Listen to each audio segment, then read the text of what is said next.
everybody. Welcome to the Check In, a weekly show where two friends get together on their lunch breaks, check in with each other, and see how living under an authoritarian regime is treating them. Danielle Moody, my friend, it's so good to see you. It's so good to do this once more. How are you doing? You know, I've kind of been all over the place emotionally. I've kind of been all over the place. I had the good fortune over the weekend to go up into the country in Rhode Island to be on the water and in the country with chipmunks and rabbits and be in grass and all of those things. And I was having these physical symptoms that I thought was me coming down with a cold. And while I was with my friends, they're like, well, you don't have a temperature. You don't have any, you're not coughing, you're not sneezing, you're not any of that. Describe your symptoms. And so I'm describing my symptoms to everybody. And then they're like, huh, I think that's anxiety.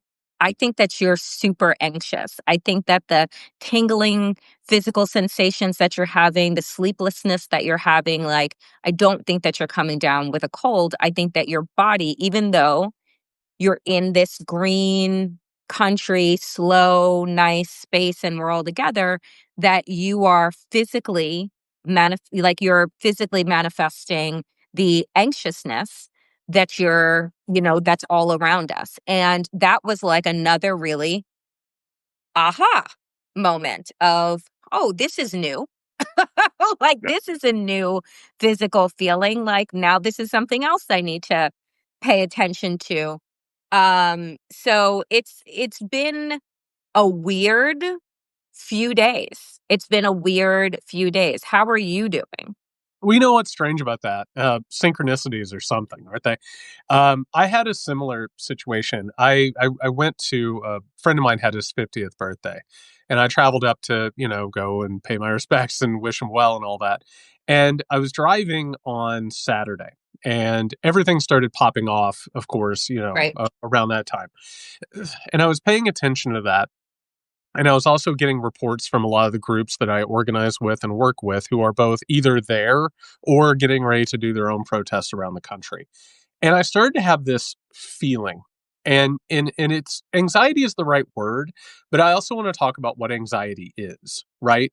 Anxiety in like everyday life is like this sort of thing that we have left over evolutionary wise, which is being hyper vigilant and ready for danger, right?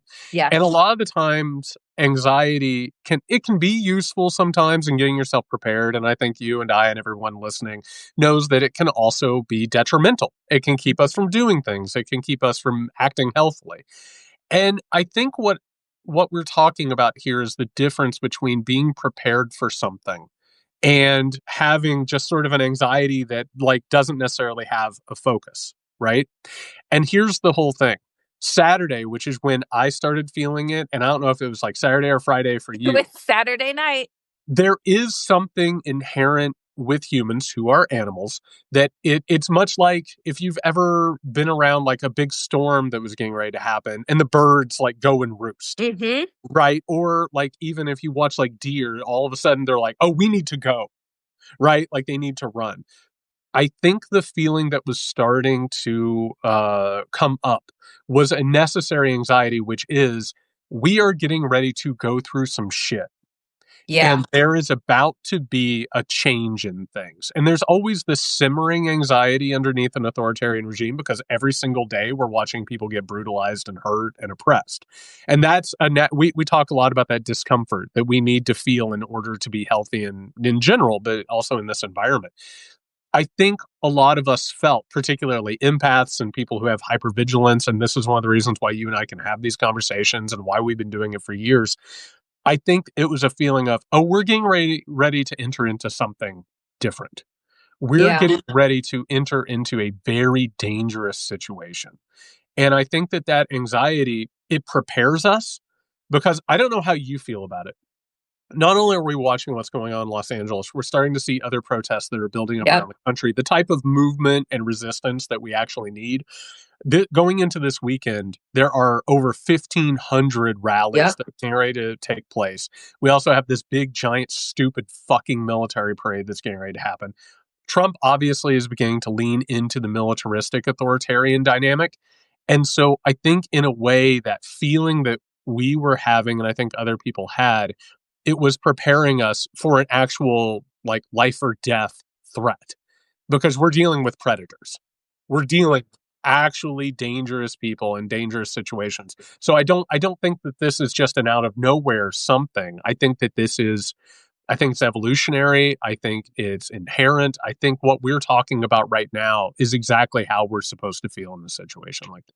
Let me tell you how grateful I am for all of the naming that you just did, because I didn't even connect until you said, huh, did it start happening on Saturday? It started happening on Saturday for me. And what Saturday was one of my best friend's birthdays. So we'd been out celebrating, all day. And, it'd come to evening. We were getting ready to have dinner. And, I ended up like not eating. I ended up like saying, "Hey guys, I don't mean to be a drag, but like I actually need to go to sleep." It was like 9 o'clock. Of course, I never ended up going to sleep that night. It was one, I mean, I was just wide open the entire night. But it is that, I think somebody had said it in the chat, it is that fight or flight mode, that feeling when you're just like, we've been intellectualizing this for quite some time about when is it going to be that moment where you're just like, no, it's time to leave. When are you going to have that feeling where you're just like, oh, this is about to get dangerous? I've been saying this as Donald Trump's inauguration happened, as we were kind of slogging through the first quarter of the year in winter. And then as, the season began to change and we go into spring and we're about to go into summer with the solstice in a few days, that like as the summer progressed, it was going to get heated. This country was going to get heated, that things were going to reach a fever pitch. And Saturday night was that moment where you're just like, oh, Donald Trump knows that he doesn't have the popular opinion, the support. He can create the architecture around himself that says that he is the best and amazing and blah blah. But there's no denying actual people popping up in all of these places that are just like, we don't. And that's not only do we not like you, we don't respect you, we hate you. Right? Like, and there's this feeling that is bubbling up in this country. And I, because I am an empath, that sense, that tingling, that bubbling is actually coming out through my pores. It's actually coming out through my skin. And, today I went for a really long walk, did some meditation. And I keep saying to people that, the spiritual and emotional nourishment that is necessary is like nothing that we've ever needed to do, right? Like, you need more sleep. You need more hydration. You need more stillness. Because everything is noise. Everything is so loud right now. And it's going to get louder. And I think that my body was just like, what are we doing? It was like I wanted to be in blankets. I wanted to be weighted down. I felt like I needed some type of anchor. And all of the things that you just said now, just like went like a watch goes click, click, click, click, click when everything goes into place. Like, I was like, oh my God, that's right. Yeah, and to take this to where it's uncomfortable to talk about this stuff, but we have to do it. That's why we're having this conversation. So I'm working on a thing right now for this weekend, and I want to go ahead and give some advice to people. Right now, there is a storm that's brewing. Like, we see it in Los Angeles, we see it in Texas, we see it in New York City. It's about to get worse. Like, and by that, I don't mean that we're necessarily going to have a bad outcome. I mean that there's about to be some real shit that goes down. And what happens whenever you have actual resistance to authoritarianism? All I can tell you, and I wish I could say different, there's about to be a lot of discomfort. And I don't just mean in terms of like seeing things, I'm talking about in places where resistance takes place, you're going to see state sponsored violence. You're Yeah. going to see a lot of traumatizing things. And I say that as somebody who's been in God knows how many riots at this point. They take a toll. And I just want people to understand that. Like, if you're going to a protest this weekend, you need to be prepared for it to take a part of you. Right. Like, and in a way that a lot of people like, I wish other people didn't have to be in riots. I wish other people didn't have to see this stuff. It does take a toll. Right now, we are in the calm before the storm. We have a couple of days now. And by the way, I can't believe it's only Wednesday.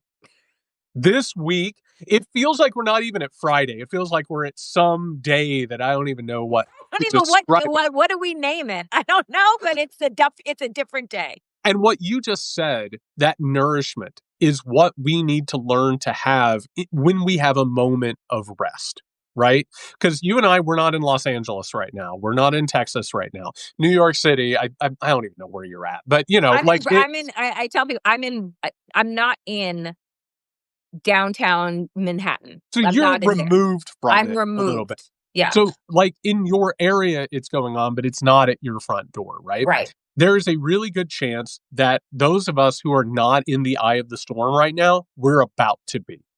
So, what do you do in those moments? You nourish yourself. That anxiety that you're talking about, it's an alarm bell that goes off. We talked about it earlier, the early warning signals. You feel it, you see it, and you're like, oh, something's not right here. I need to take care of myself for a moment. But you also need to pay attention to it. Because in the next few days, next few weeks, God knows what, a lot is going to be asked of us. Mm-hmm. And to go along with that, we talk a lot about the difference between being in a child mindset and in an adult mindset. I earned my hypervigilance and my anxiety because I grew up in a household where a father figure would come home from work pissed off and he would get violent. You know what I mean? And Yeah. so I needed to be, and this is one of the reasons I'm able to like synthesize and do all of the stuff I do with authoritarianism is because I was trained at an early age to know at a glance whether or not it was going to get violent. You know what I'm talking about? Like you have to Mm-hmm. be able to read those things. Think like as a child, I couldn't do very much about that besides get small. You know what I mean? Like hide Yeah. from it or Yeah. manage it or even figure out a way to do it. I'm now an adult. If a father figure came in the door ready to be violent, I would beat the living shit out of him. You know what Right. I mean? Like Yeah. I can fight. Guess what? We now have to fight. Yeah. It's the difference between getting small and staying away from it and making deals with it, right? And Mm-hmm. negotiating with Mm-hmm. and saying, guess what, motherfucker, you're not coming to my town and you're not going to disappear people. You are not going to come in here and rage against us and hurt me and the people I love. And so, what we're dealing with right now, and again, this isn't great, we're dealing with a necessary fight. Yeah. And that's a hard thing to talk about. It's not going out and just having a fight in order to prove something. We are in a place where we now have to defend ourselves. And so that anxiety that you and I felt, and I assume everybody else did as well, over the next few days, we need to steel ourselves and understand that we're being asked something that we shouldn't be asked. You know what I mean? We should not have to deal with that. But now we're dealing with it. And we're going to deal with it and we're going to come out victorious on the other side and we're going to come out a whole lot better than we were before. But before we get there, we're going to have to deal with something very hard and very frightening and that nourishment that you're talking about is necessary in order to meet the moment where it is. And I want to unpack what you said with regard to stealing ourselves. Because I think that for a long time, Jared, like when I hear the phrase, and I use the phrase often, steal myself, it means to harden, right? And I actually think that my body can't be hard anymore. My mind can't be hard anymore. Like the calcification that has happened around like the amount of depravity and hatred, it does something to you, right? It takes pieces of you. And so I think that there is I think I want to think about it not necessarily as a stealing, but as as a rooting, right? Like I always compare it what I'm feeling and what I want to feel in the way that a tree prepares for storms, right? A tree doesn't necessarily consciously prepare for a storm, but trees root, right? They grow deep, they grow thick, they grow wide, right? So that they can withstand, right? Different types of wind, different types of turbulence. I think about the ways that plants, right? Again, root, and there are some that flower, and those flowers may be delicate. They blow off, but they come back. And so I feel like in this moment, I don't want us to disconnect and disassociate from the pain and the violence and the emotional torment that is this time. I want us to root into something richer, Yep. into something deeper, right? And find other roots to connect to. I think that to me, that is honestly the point of marches and people showing up physically in protest. It's to connect to other rooted individuals, right? It is to strengthen, right, the force of this of what it is that we want. Because I think that we've said a lot over the years of saying that I no longer want to react to Donald Trump. That's why I think I was so kind of frustrated with myself when my friends were like, no, I think this is heightened anxiety. I think you're having, an anxious reaction to what is happening. And I'm like, this motherfucker is doing it again, right? Like I'm reacting to this again, even if I'm not consciously reacting to it, my body is reacting to it. But I think that what is important is not the frustration that I feel with myself, but it is like the necessary rootedness that is important and why people need those who feel like they can show up physically need to link arms, right? To know that they are not a sapling that is alone, right? In trying to break up through the desert, that there are other people of all walks of life that we need to define who we want to be, not in response to what we don't want to be, but that this is a tipping point moment for America. This is a tipping point moment, I think, in so many ways for our collective humanity to decide what kind of world that we want to live in, right? And it isn't one where people are being disappeared. It isn't one where you're being beaten by police. It isn't one where we just all shrink into state sanctioned violence and say, well, that's the way now. Fuck that. Right. Like, and so it is to me, this necessary deepening of roots, growing and linking of them that is the inverse of the stealing. Yeah, and I'm so glad you put it that way. And I just want to say, first of all, in the story that you were telling about what you experienced this weekend, there's something really beautiful there, Danielle. Like you experienced anxiety and you were able to open up to your friends about it.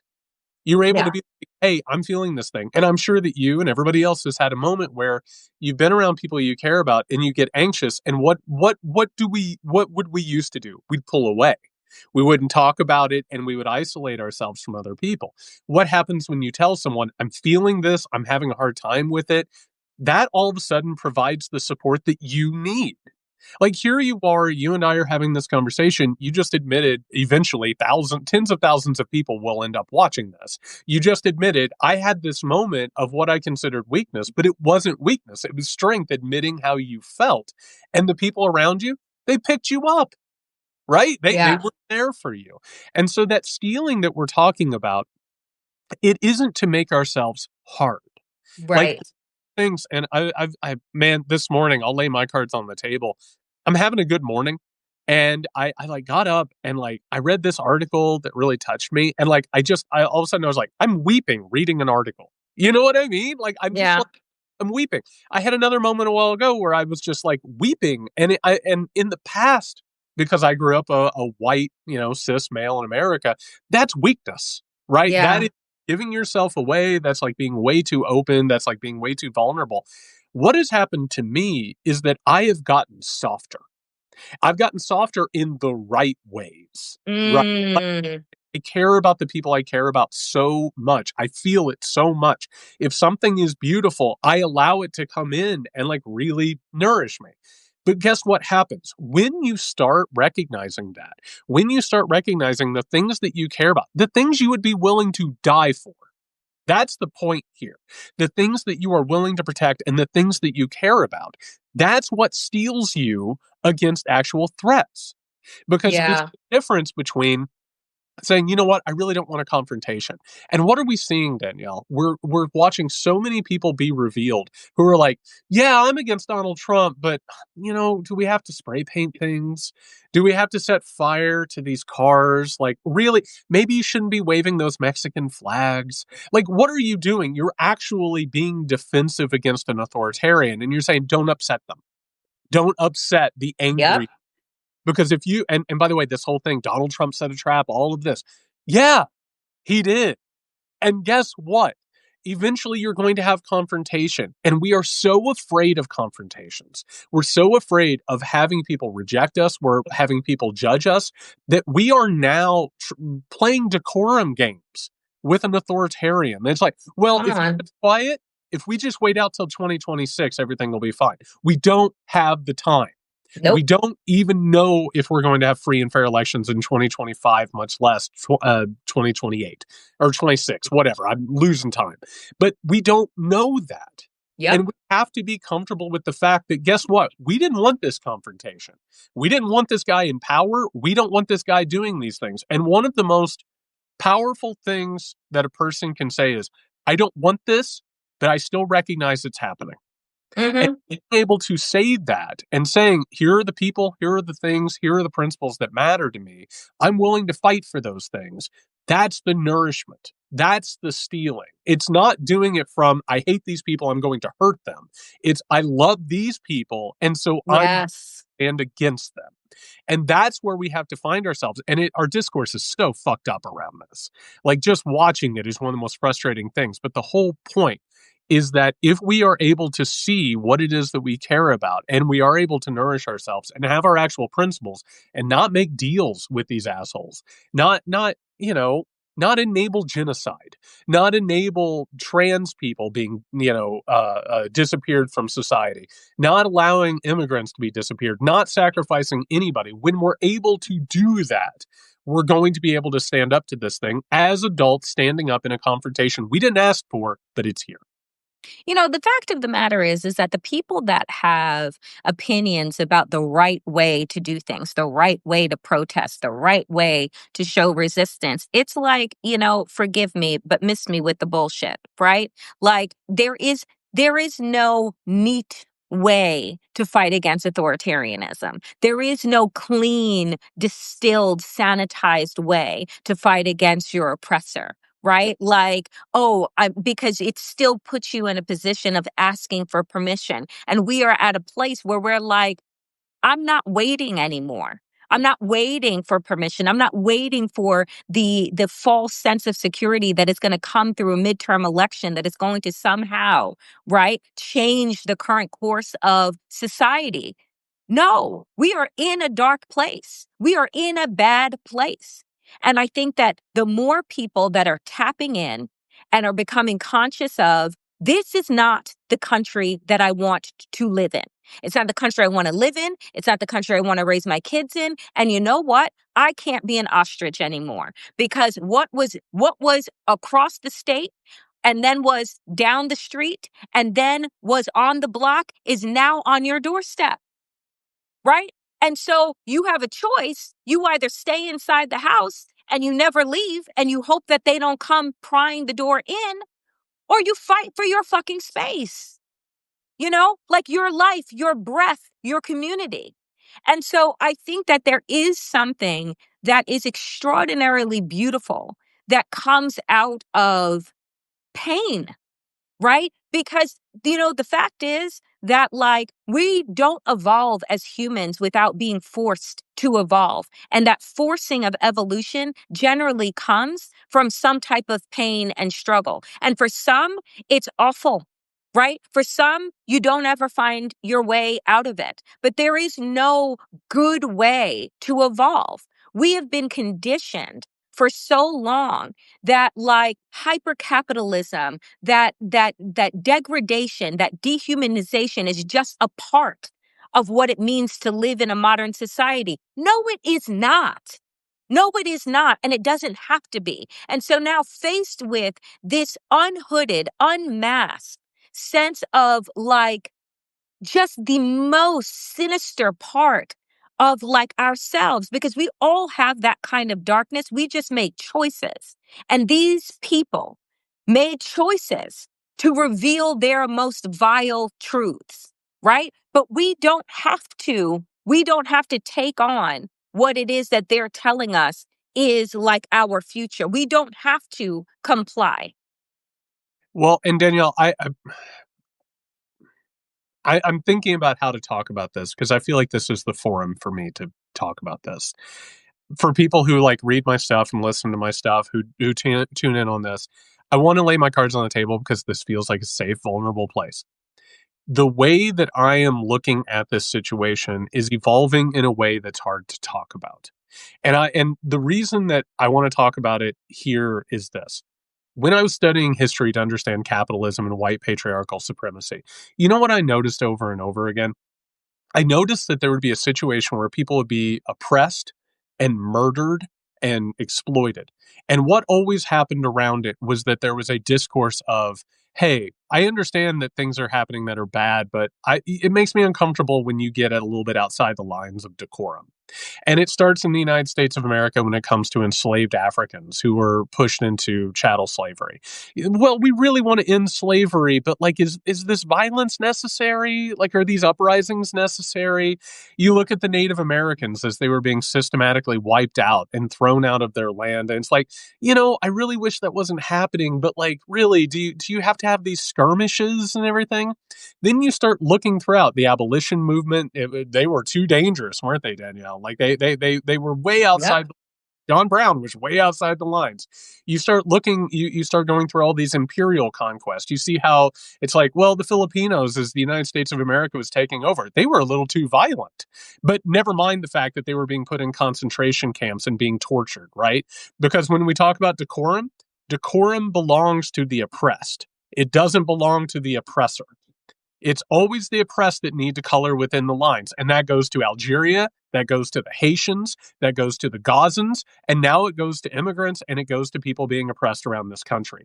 So all of a sudden I start looking at this. And again, this is uncomfortable. And I just want to say, as my friend, with a person who does this with me once a week, and everybody else that I'm going to like either podcast with or live stream with, I'm more than fine if people are uncomfortable with the things I'm about to say and they're not comfortable with it, it's too much, or if they want to push back, that's fine. What I am becoming more and more concerned with is the monopolization of violence, which is that one group of people gets to go in and wipe people out, throw them in Come on. concentration camps and ethnically cleanse and commit genocide. And the other group is supposed to just walk around holding Yep. signs. And when you're done holding signs, feel good for yourself, go out and get a brunch and post the pictures on social media. That's resistance. So, what is actually at stake right now, as I get a spam call, what is at stake is the actual fate of people. And so, if a person comes into your town and is trying to disappear your family, is trying to take children, is trying to assault people, what do? Are you just supposed to say, are you just supposed to chant at them? Come And then on. when the police show up and shoot rubber bullets, they're supposed to hit the ground before they hit anybody and they shoot them point blank in your face? Are you just supposed to keep taking that? And you're telling me that I'm supposed to be less concerned about children being zip tied by motherfuckers than I am a cop car catching fire? Come on. Fucking serious with this shit? And you know what I tune into, and I'm sure that you've done it as well. I watch cable news because I want to see what the wealth class has to say. You know what word I keep hearing, Danielle? Prop Mm. property. Property damage. Oh, Yep. the Come danger of on. property. And you know what I keep hearing in every fucking Democratic politician statement? We're here with the peaceful protesters, and we hope they stay peaceful. And what keeps getting said by all of these people, which is, I just hope one of these protesters doesn't light a match. Who brought the gas? Who brought the gas? And while we're having this, I know that I'm not supposed to be saying this stuff. This isn't the polite conversation that we're supposed to be having. But this weekend, if they go out and they brutalize people, I am not going to hold those people accountable if they say enough is enough. And we are being held back by decorum and expectations that we're supposed to be acting differently and that we're playing by different rules than these motherfuckers. And if you look throughout history, where change happens, Danielle, is where people say enough is enough. And I know that's right. it's the exact same rhetoric. The civil rights movement, outside provocateurs. Some of them are peaceful, some of them are not. No, resistance is not simple, it's not clean, and it's not comfortable. And people need to get a whole lot more comfortable with discomfort right now because they are putting together concentration camps. They're shipping people around the world to hellish nightmare dystopian prisons. They're getting Gitmo ready for God knows what. We already know Palantir is being set up to be the biggest surveillance system humanity has ever known. They already have all of our data. Don't get that wrong. We have the most amazing surveillance system in waiting that we've ever had. And we're supposed to smile as it's happening.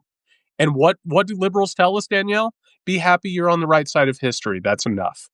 Let me tell you something. I can't thank you enough for spitting that kind of hot fire and truth to power. People don't like it. Because here's the thing.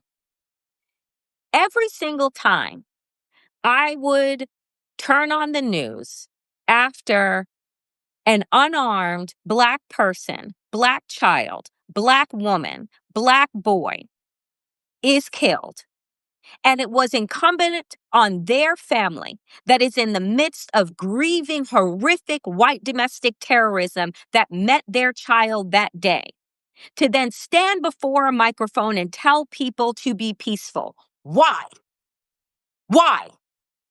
Because when have we ever asked the white nationalists to be peaceful? When have we ever told them to speak on behalf, right, of all the violent predators that would lock Black children in school buildings and set them on fire?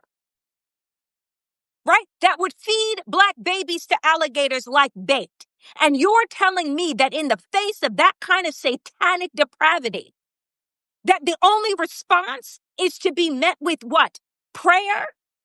Yep. And a nonviolent march? Let me tell you something, that when I fell in love with the Black Panther Party, because I finally understood as a young person now researching, wait a minute, there was a movement where Black people said, oh, I want all the rights that this country has to offer, which is including the right to bear arms.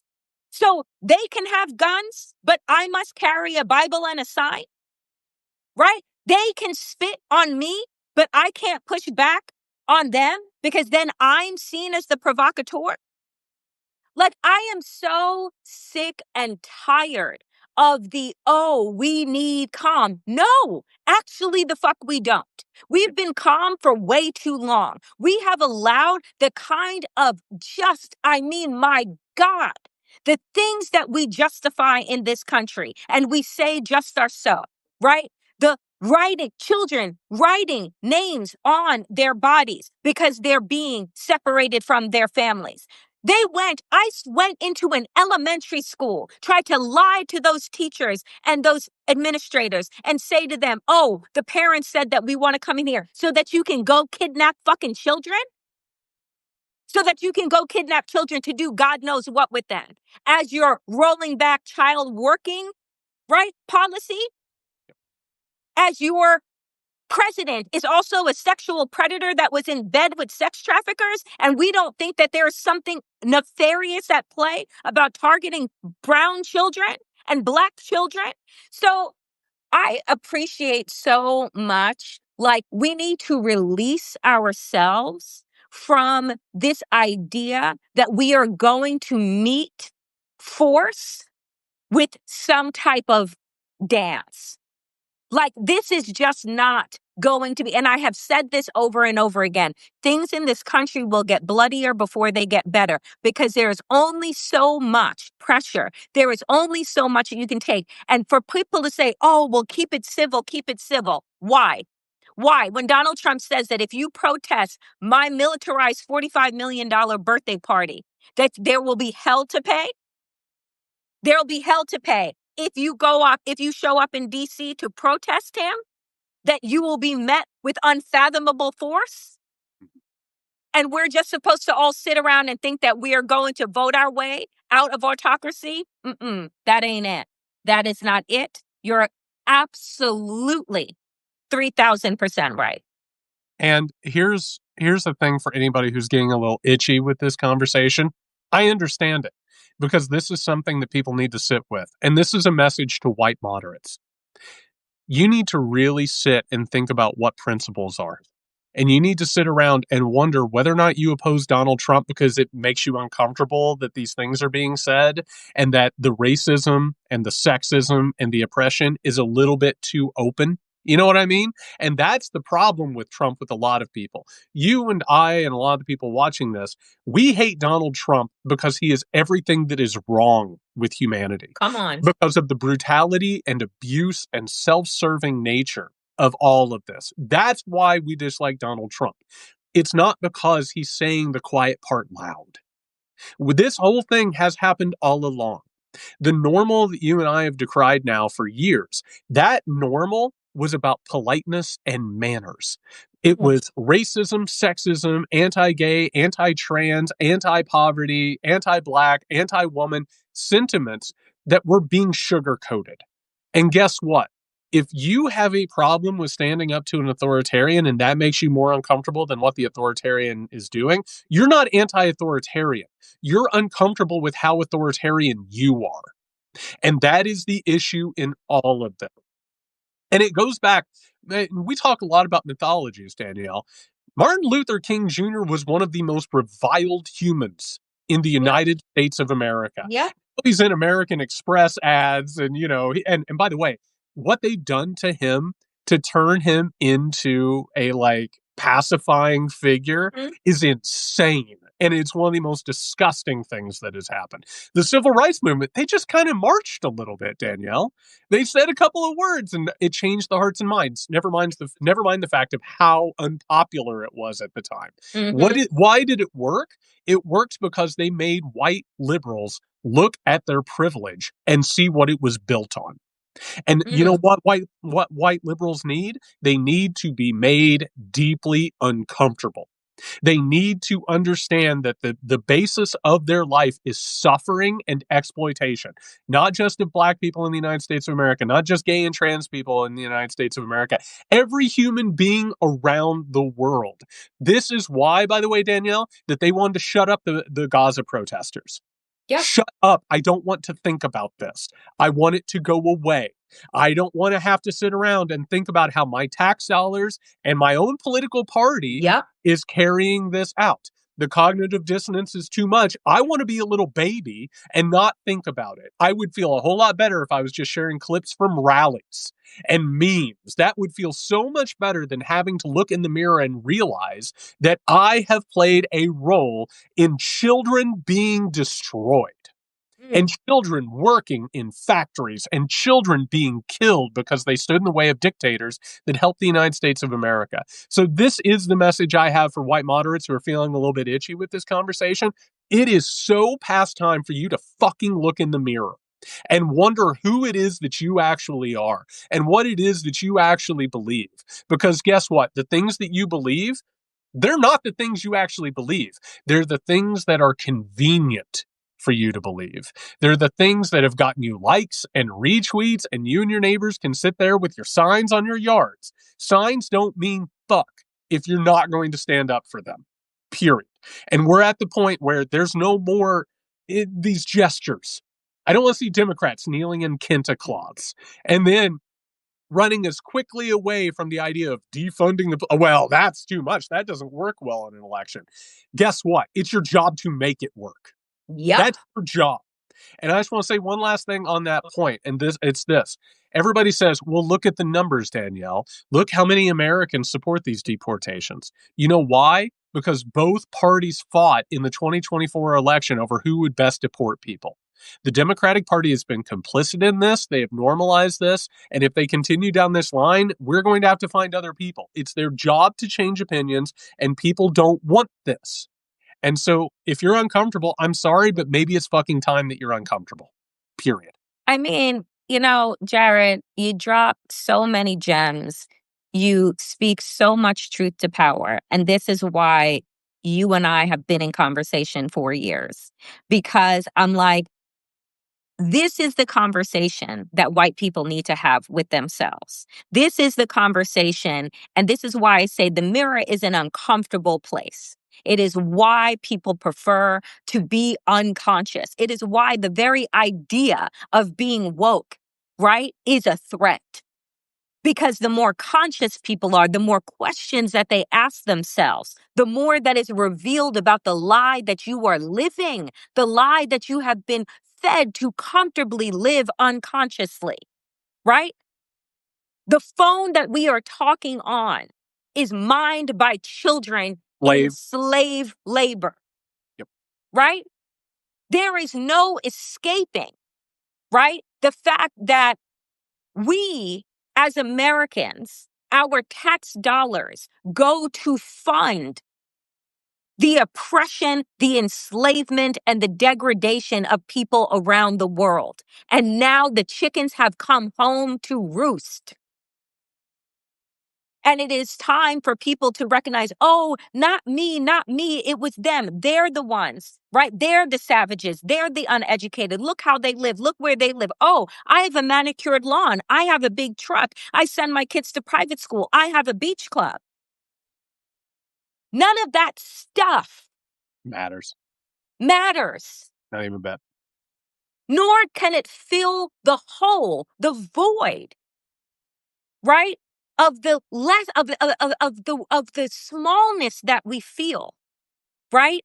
And the hopelessness that we truly feel at all that is happening around us and all that we are a party to.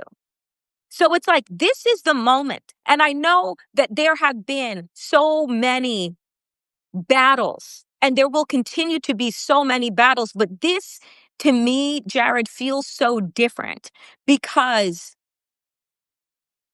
there is no pretending that we don't know what's coming. There is no like, well, it's not going to be that bad. This man called the Marines to come in to beat civilians. This man has called in the thousands and thousands of National Guard. This man, right, is looking in dead in the camera and saying, I will arrest governors. I will arrest dissenters. I have arrested judges. It is the moment that the people have got to decide, and white people in particular, that, you know what? I am never going to be safe. I am never going to truly be free unless everyone is free. Because if your safety is built upon somebody else's oppression, you will ensure that you will never live safe, that you will always be looking behind your back. And you can build as many walls and put yourself behind as many gated communities as possible, but that shit is coming to your door. 100%. And I just want to share two, I think, linked stories. Danielle, my dad died at 59, which is awful. Young. He died at 59 from diabetes that got out of control. And you know what happened over that period of time? It didn't just come out of nowhere. There were so many moments where he would have like massive amounts of pain, or he would have like episodes where it was obvious that something was wrong. You know what he didn't do? He didn't go to the doctor.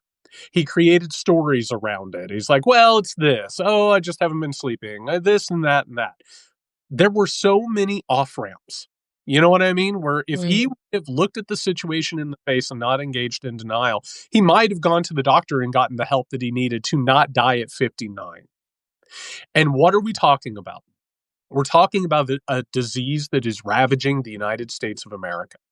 And it has not been without moments where we've seen it. We knew it.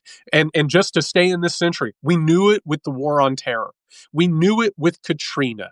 We knew it in 2008. We've known it. We've known it. We've known it. And there were periods of time. This is another off ramp. This situation right here can go a couple of directions. We either go to the doctor and say something's wrong and something needs to change, or we just get past this, like we did with BLM and like we did with the pandemic, which all of those were other off ramps that we could have Yep. had. Now we either deal with it and we go to the doctor and we get this thing figured out, or it continues to get worse. And to go back to what you were saying about Donald Trump, here's the damnedest thing, Danielle. He tells us. He doesn't even hide it. For the past 10 years that he has been a political force, he has told Yep. us everything that he wanted to do. And you know what it reminds me of? It reminds me of a lot of stories that I've heard. It reminds me of a lot of stories I've read. And I'm sorry that this is going to be triggering. It's when there's an abusive spouse or partner who tells someone, I'm going to kill you. I'm going to hurt you. And somebody will say, oh, he's just blowing off steam. He doesn't really mean what he says it. Look at how it's reflected in our media and in our discourse. Well, you can't take him literally. You need to take Yep. him seriously. No, he has outlined everything that we have seen. And what happens in every one of those stories, Danielle, they end with tragedy. Yep. And it's not just police getting called and being like, well, nothing's going on here. It's family members who are like, well, they don't really mean it. And even the people around them being like, yeah, it's disturbing, but I don't think it's really going to get there. That denial that we're talking about, it always leads to a point that we know it's going to lead to, because the assholes who do this do not hide it. He doesn't want to have elections. He wants to imprison people. He wants to send Americans to Gitmo. He wants to send Americans to El Salvador. He wants to send them to God knows where. He wants this. He's not lying. He cannot help himself. He tells you everything. And it's not just him, it's everybody around him. Yep. They want to ethnically cleanse the United States of America and turn it into a white nationalist authoritarian state. Fucking listen to them. We cannot continue sleepwalking and telling ourselves these stories about it. And each one of these moments, whether it's LA, Texas, New York City, what happens this weekend? What's probably even happening as we're taping this? Take it seriously. We are in an incredibly dangerous situation, and denial is only going to get us killed. Period. I mean, that's the thing, we are at an awakening moment. We are at a tipping point moment. Name it, we are there. And the denialism that we've been in for the last decade, that Donald Trump isn't that bad. Oh, it's not that many people. It's half of the fucking country. It's half of the fucking country is okay with sending Black and brown people into death camps. They are cheering it on. They held signs that said mass deportations, right? We watched the Madison Square Garden Nazi rally ahead of the election.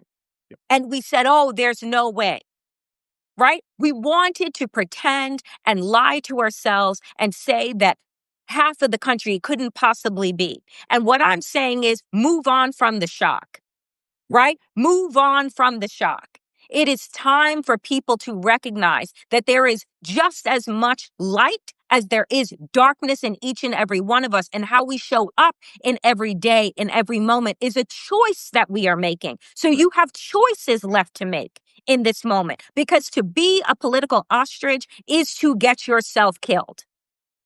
It truly is. We are at a moment where you are seeing, and people can say, well, don't go to the marches and don't do this. And look, I have said for months now, Black people stay home, right? Until it is time.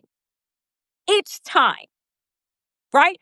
Because I was waiting until Donald Trump was going to turn the tanks, because you see, when it's Black and brown people that are on the front lines and state sanctioned violence happens, then white folks are able to sit back and be like, they shouldn't have burned that CVS. They shouldn't have burned that Wendy's, right? You get what you deserve.